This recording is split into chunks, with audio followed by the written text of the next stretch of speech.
Hello student, welcome back to my channel step ahead. और मैं हूँ आपकी टीचर सृष्टि और मैं आज आपको पढ़ाने वाली हूँ क्लास 11th का चैप्टर स्ट्रक्चर ऑफ एटम। ठीक है, तो आज हम पढ़ेंगे उसका topic photo electric effect. That is very important topic of this chapter. अच्छे से इसको समझाना बहुत ज़रूरी है। चलिए इस टॉपिक को समझते हैं।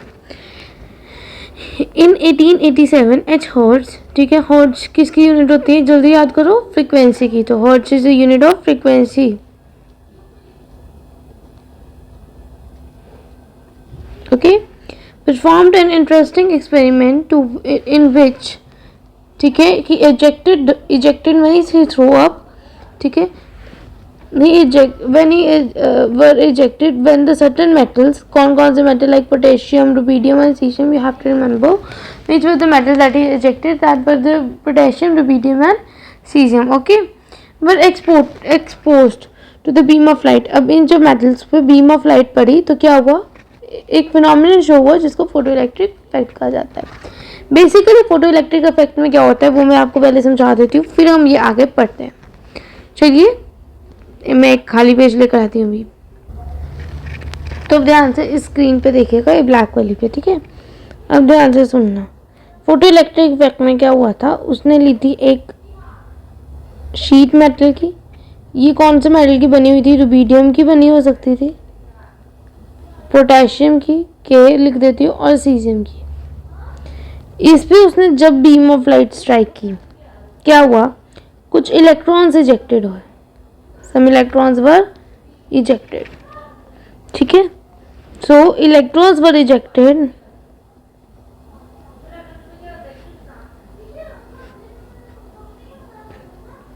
From the metal when beam of light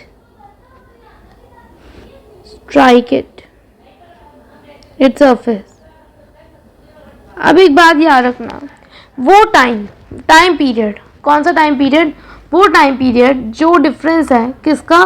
between the ejection and between the striking is very less. There is almost no time lag, ठीक है, between the ejection of the electron and क्या बोलते हैं उसको, and the beam of light striking to the surface of metal.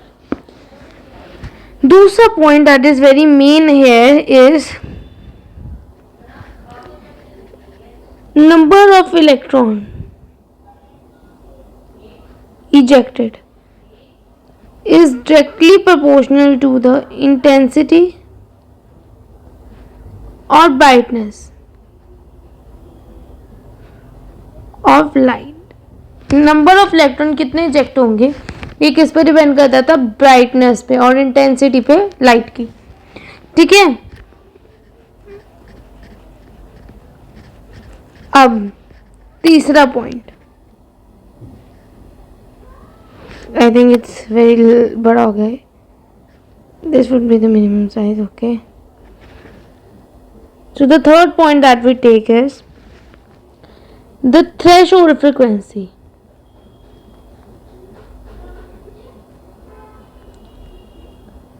जिसको threshold में frequency का मतलब पता है, write down in comment section. इसको हम वी नोट से इंडिकेट करते हैं। मैं बता देती हूँ मतलब इसका क्या होता है। It is a minimum frequency, ठीक है, मिनिमम फ्रीक्वेंसी जिसके आने पर ही इलेक्ट्रॉन्स इजेक्टेड होंगे। ये क्यों इस पर डिपेंड करती है? क्योंकि सबकी मिनिमम फ्रीक्वेंसी अलग अलग होती है, इसलिए ब्राइटनेस पर डिपेंड करती है। जिसकी ब्राइटनेस ज़्यादा हो उसकी इंटेंस वो number of electrons that would be ejected out will be more, ठीक है। द थ्रेशोल्ड फ्रीक्वेंसी पे डिपेंड करती है। More the threshold frequency, if the light has less threshold frequency, then the electron not be ejected, means electron will be ejected in this case only when the frequency is greater than threshold frequency। चलिए अब अपनी NCERT पे वापस आते हैं। तो हम आ गए अपनी एनसीईआरटी पे वापस। मैंने कुछ चीज़ें मेन हाईलाइट भी की है जो इंपॉर्टेंट थी, तो चलिए समझते हैं। The electron ejected from the metal surface as soon as a beam of light strike the surface, there is no time lag between। मैंने जैसे आपको बोला था कोई टाइम लैग नहीं होता, ठीक है, between the striking on the beam of the light, ठीक है। अगला द नंबर ऑफ जो डायरेक्टली प्रोपोर्शनल है ये भी बता दिया, थ्रेशोल्ड पॉइंट वाला भी बता दिया, तो मैं इसको पढ़ूंगी नहीं। एनसीईआरटी में से you have to read it yourself. कुछ नहीं समझ आता कमेंट डाउन, मैं कमेंट पढ़ती हूँ, मैं आपको रिप्लाई करूंगी। आगे बढ़ते हैं। All the above result could not be explain on the basis of law of classical physics. इसलिए हमें एक न्यू चीज़ चाहिए थी जिसके अकॉर्डिंग हम इसे एक्सप्लेन कर सके। क्लासिकल फिजिक्स मतलब हमें पहले बोला गया था कि वो वेव नेचर वेव नेचर में एग्जिस्ट करता है, पर ये सब कौन से केसेस में हो सकता था? ये सब के सबसे पार्टिकल केसेस में हो सकता था। So we have to prove that it existed in particle case 2। किसकी बात हो रही है? रेडिएशन की। ठीक है, on the basis could not be explain. ठीक है, classical according to the latter the energy content of the beam of the light depend upon the brightness of the light. Energy content किस पे depend करता है? Brightness पे। ये देखिए point, the electron ejected as well as energy is directly proportional to the brightness. ये point important है, mark it out. 1 number में एमसीक्यू में आ जाता है, ऑब्जेक्टिव्स में आ जाता है, कॉम्पिटिटिव एग्जाम में आ जाता है।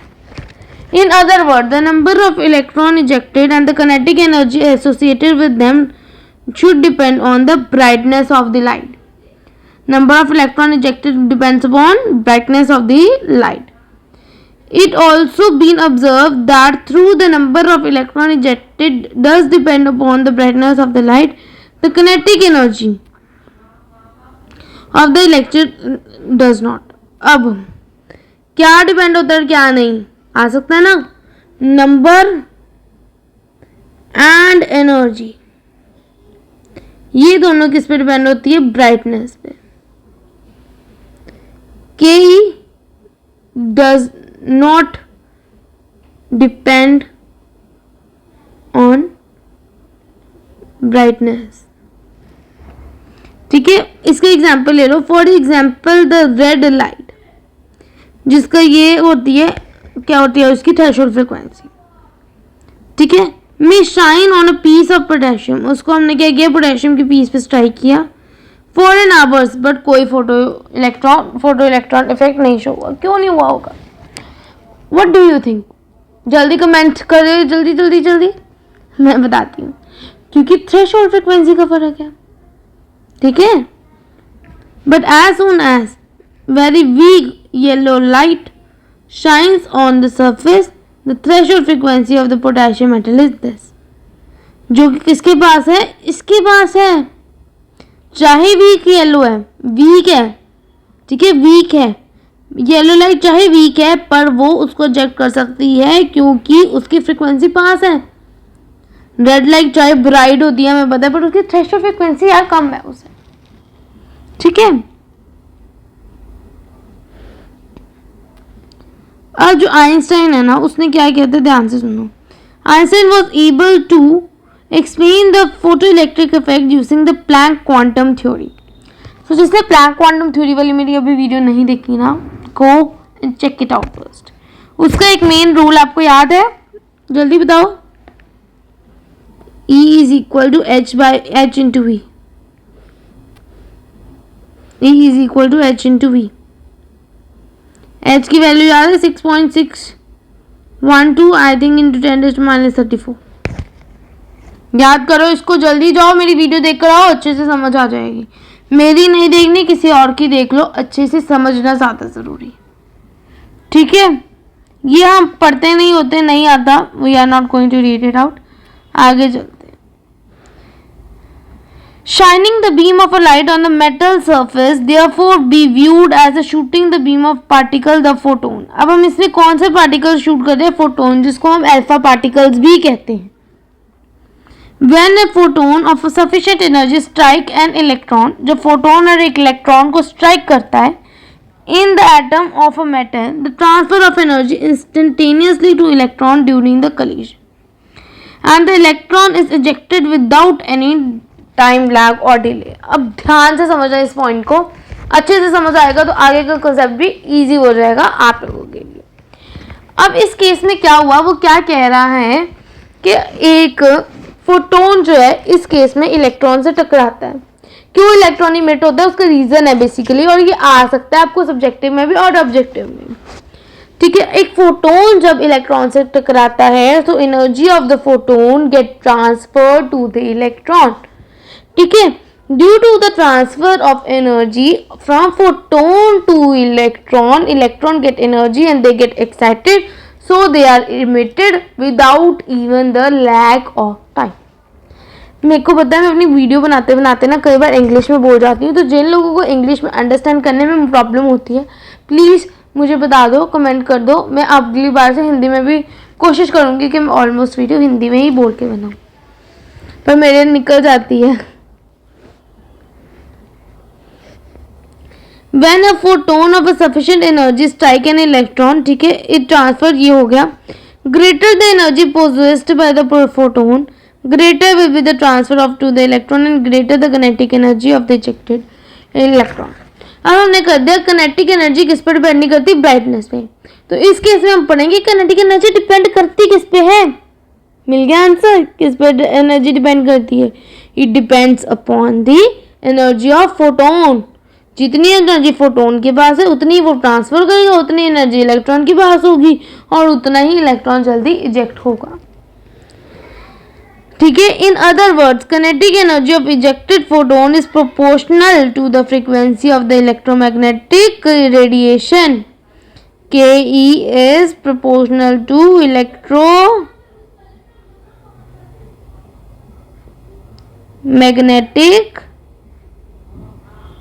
रेडिएशन. ओके, अब देखो, since the striking photon has energy equal to H V, मैंने आपको पहले ही बताया था ई किसके इक्वल होता था, अभी मैंने ऊपर बताया H into V. V here is mu, that is sign of frequency, भूलना नहीं. ठीक है, चलिए, the minimum energy required to eject the electron is h v naught. v naught is the threshold frequency. Minimum कितनी चाहिए उसको, threshold frequency चाहिए. The difference in the energy, ठीक है, H V minus H V not is transferred as the kinetic energy of the photo electron. अब kinetic energy कितनी transfer होती है, वो क्या है, H V minus H V not, मतलब जितनी ट्रांसफर की गई है और थ्रेशोल्ड फ्रीक्वेंसी को माइनस करोगे तो आपको पता चल जाएगा कि कितनी असल में इलेक्ट्रॉन को मिली है. The conversion of the energy principle, the kinetic energy of electron is given by the equation. अब इसमें इस इक्वेशन को क्या कहते हैं, H nu plus H nu not plus half M V square. ये कैसे आई पता है, बहुत आसान है. अभी तो बताया, क्या नहीं बताया, रुको, थोड़ी जगह चाहिए मुझे, तो हम इसको बड़ा ही कर लेते हैं, जगह बच जाती है ना. अब ध्यान से देखना, H V minus H V not is equal to kinetic energy and kinetic energy is equal to half M V square. So H V मतलब the frequency that is putted by the photon minus photon है. एक तो आपने notice किया, मैंने भी बताना भूल गई, फोटोन यहाँ पे यूज हो रही है, नॉट प्रोटोन. इन दोनों में फर्क है. Proton is positively charged particles but the photon is positively charge particle of light. Photon is specially of light. Okay, ये बात आप लोगों को याद रखनी है, basically that photon is specially of light. अब ये बात याद रखना, H V minus H V not is equal to half M V square. अब ये मैं ले जाती हूँ इधर, तो क्या बन गया, H mu is equal to half M V square plus H V not. तो ये आ गई हमारी equation, that is very important for solving numerical. और इस चैप्टर के न्यूमेरिकल्स आते हैं. अब इस केस में एम ई क्या है, मास ऑफ इलेक्ट्रॉन, और वी क्या है, वेलोसिटी. ये वाला वी वेलोसिटी है, I don't know why it is not highlighting. ये वाला वी वेलोसिटी है, ये दोनों क्या है, ये दोनों हमारी फ्रीक्वेंसी है और ये क्या है, हमारी वेलोसिटी. ये न्यू होता है, it's not V, please confuse मत होना, ठीक है। Lastly, a more intense beam of light consists of a large number of photons. Consequently, the number of electrons ejected is also larger as compared to that of the experiment, जिसमें weaker intensity of light weak जाएगी, energy कम होएगी, energy कम transfer होएगी, energy कम electron injected होंगे। So that's it for today guys. कल हम करेंगे dual behaviour of electromagnetic radiation. अगर वीडियो आपको हेल्पफुल लगी हो तो लाइक करिएगा, शेयर करिएगा, कमेंट कर दीजिएगा कि आपको क्या प्रॉब्लम आई, और अगर नहीं आई तो एक कमेंट में भी लाइक कर दीजिएगा। Thank you.